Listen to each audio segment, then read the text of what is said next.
Okay, so I see Will has a question about file sizes when he exports.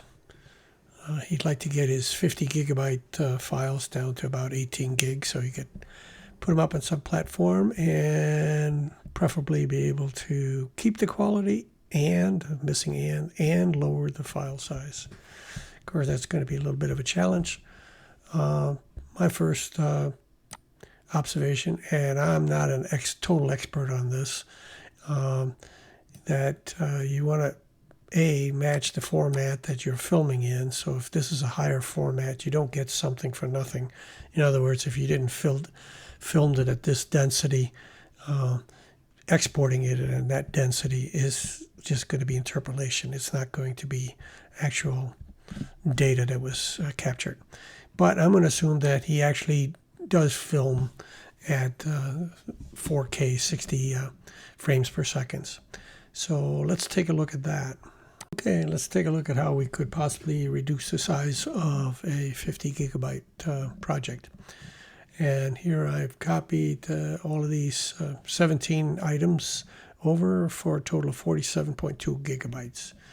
And we'll just drop them right on the timeline. And we'll say, no, I don't want to do proxy.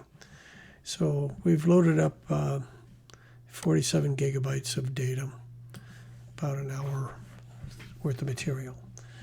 And let's just pretend that we're going to go right to the export. In fact, let's do it this way.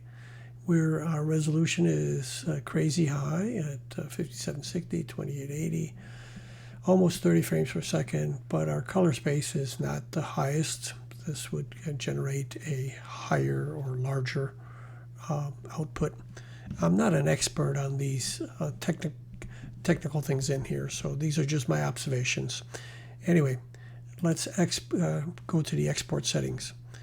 And the first thing one should do is probably go with match the project settings, and then you're getting it. But obviously, in this case, I have higher resolution, so already it's going to be less. And it looks like it's going to be about 23 gigabytes if I exported it as an MP4 format at the recommended, or not even the higher. This mostly changes the bit rate. Bit rate determines how much data is stored, how much of it is saved. So my resolution is not as high as what it was recorded at because Filmora can't really do it any higher. But we will go to settings, and let's just look at a couple of things here. Yeah, see, it's custom. I can't. This is the highest I can go, so I can't even go as high as what that is. Frame. I'm going to keep the frame rate the same, and I have two choices. 264 compresses better than MPEG-4. And if we move this over to the side here, we can see we're at 23 gigabytes. And if we were to lower the format, it slightly better, but not really. So 264 is a better format. Now, the bit rate is really where the density of what you're storing comes into play. So right now it's at 23 gigabytes. And if we go up to the maximum 80,000 kilobits per second, then we're definitely going to go up in size. So we see here. So the first thing I would look at, and now we're at the 46, almost 47 gigabytes, which is what I loaded onto the timeline.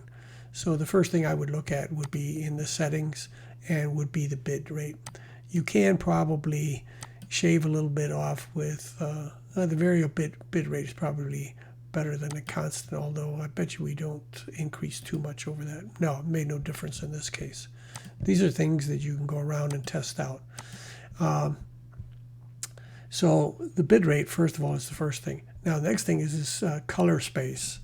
And if you choose anything over than the standard, you get into HD, HDR, then you're probably going to increase the size.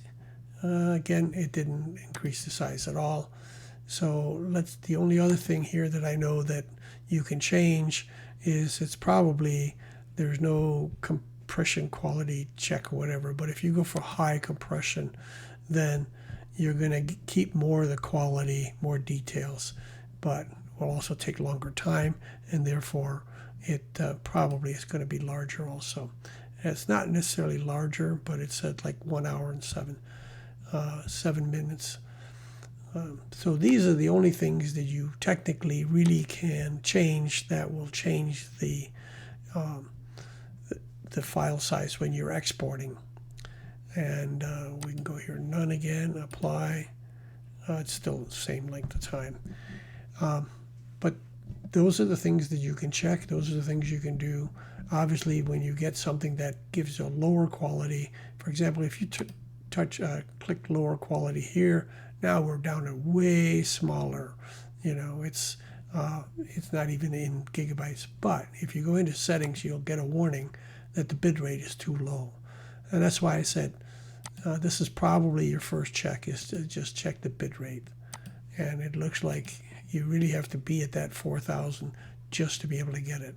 Now, maybe if we change the color space, I don't know if we can lower it. No, it really can't lower it. So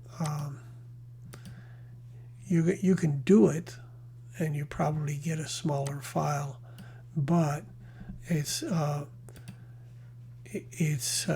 maybe not going to be the quality that you want. Anyway, those are the places that you can check it and what you can do. You can use third-party, and even Filmora has a thing called a UniConverter that allows you to change the format of a video to much more formats than they have here. And you could possibly improve it a little bit or get a different file size. But you should be able to do it in here, knowing that what you're changing on the export page is what you're going to get. You're not going to get the same quality as if you're exporting at 50 gigabytes, obviously.